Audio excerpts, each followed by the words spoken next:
as I was saying, Are you sure? well, Bill's sister Mary came down by the exchange where I worked after she had seen her brother, Bill, and he had sent a message by her to tell me that he was working in a furniture store in Springfield, and that when I got ready to buy my furniture to come up and buy it from him. So little by little we began seeing each other, and so at Christmas time I went up to my Aunt Jewel's husband's funeral, and I saw Bill that weekend, and I just decided I'd see if I could find work, and I found work to sell at J.C. Penney's, and then Three Sisters ladies ready to wear. I applied for the job and they hired me. In Springfield, In Missouri. Springfield, Missouri. Not Missouri, Lorine, say it right. And so that Christmas weekend, that Christmas month, we got married after work one evening, 22nd of December in 1939. And we went to a Church of Christ minister's house, and About midnight it was. no, it wasn't midnight. It was His wife was in bed anyway. she was ill, and so she was the witness to our marriage. And one of my friends, Marceline Bacon, was with us, and so without any fanfare. So you're saying the same Christmas that he told you to come up to buy your furniture, you got married? No, it was that summer he had said the word. No, it had been 6 months or so since he'd come Yeah, back. she just followed me up to Springfield. And the preacher took us in his bedroom, his wife lay there in bed. So you were married in the preacher's bedroom? And then we was kind of sneaky about it. We slipped off and didn't want anybody to know about it. But somehow it got in the paper. It got down to Sholton. I think Van Wiley saw it and told Lula about it. Why didn't you want anyone to know? Oh, just kids like. Well, you were 27 years old. Yeah, but anyway, first place, We stayed at Aunt Jewel's house. She went down for a vacation to be with her mother and father, and so she had told me, well, we could stay at her house while she was gone. So we stayed there a couple of weeks, and then we found us a place to live. And we went down to Lula's and Ross's, about the first place we went. That Sunday, yeah, we went down. And walked in the house. Miss Wiley met me and says, Bill, says, are you my son-in-law? Of course, I had to admit it. You didn't know she knew, huh? Yes, we did.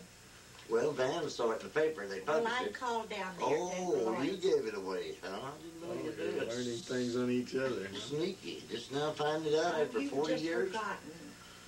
Okay, but Lula accepted me. Good old gal. I had a good mother-in-law. What about your father-in-law? Well, I wasn't around him as much as I was her. Lula lived in her units down there, and we really liked her. Of course, I'd known her ever since I was big enough to know. All right. Then, Anything else? after we were married, we decided I went to work for the bus company, got a promotion. Then we decided we wanted to go to the farm, and we went to the farm. But I want to tell you this. Betty Lou was born in April 27th of 41, and we lived with Aunt Jewel in her house.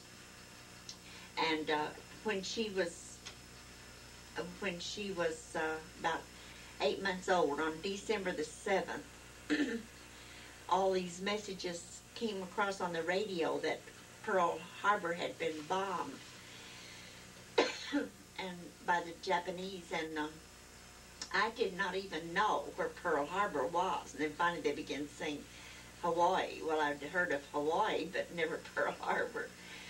So I could remember very much that day. Okay. Can you shut it off? I'm about to cough. Then we went got unhappy with my job of selling bus tickets. Then we moved to the farm. And from that farm to Purdy, and then to Dad's farm. Finally, we bought it, raised you all you kids. All born there. On the old Except Hancock Betty. farm. Well, Leland was born up at Purdy on a farm. Then we raised chickens, and we raised turkeys, and we milked cows. We tried to survive and did. For And 18 years on that farm. Then we came to California, sold the farm. I was 50 years old. I had my 50th birthday in Missouri. And incidentally, I was born on the same piece of ground that I lived at that time. I guess in and out, I don't guess. In and out, I spent 50 years on that little plot of ground. And In then Stone we left. County of Missouri, I had my southwest Missouri. 50th birthday and then moved to California and never regretted it. California's really been good to me. Went to work for the school board and I landed here. Stayed with them till I retired. They liked me so well that they turned me out to grass and pensioned me. And today I go fishing with their money. A few other little incomes besides. It's sure a good life. What do you think, Lorine? Yes, it's better than we thought we'd ever have.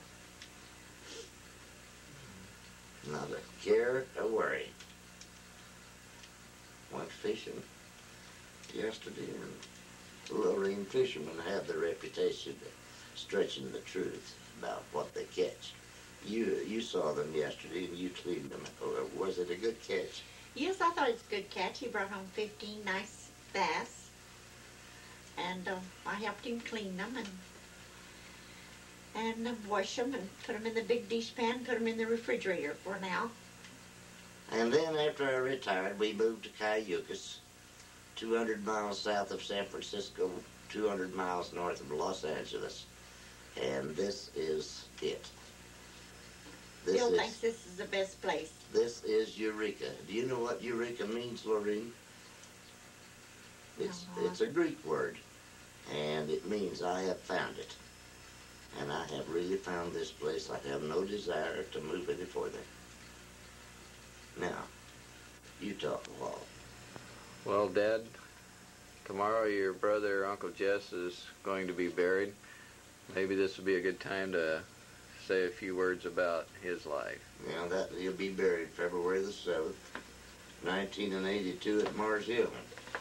His wife, Dina, of over 50 years, died last September. They were about 6 months apart, I guess.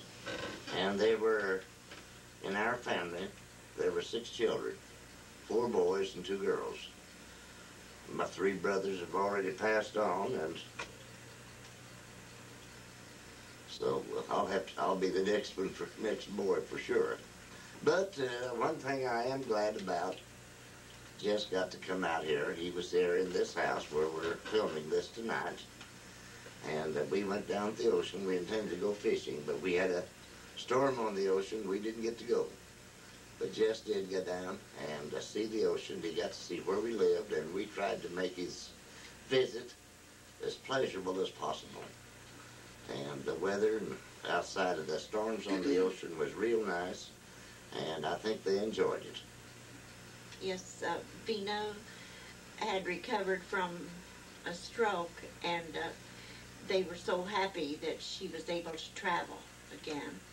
And they seemed to enjoy their trip. They'd come by to see Harold in Tucson and had visited with Charles and his family down at Camp Pendleton, where they were in the Marines. His family were all living there.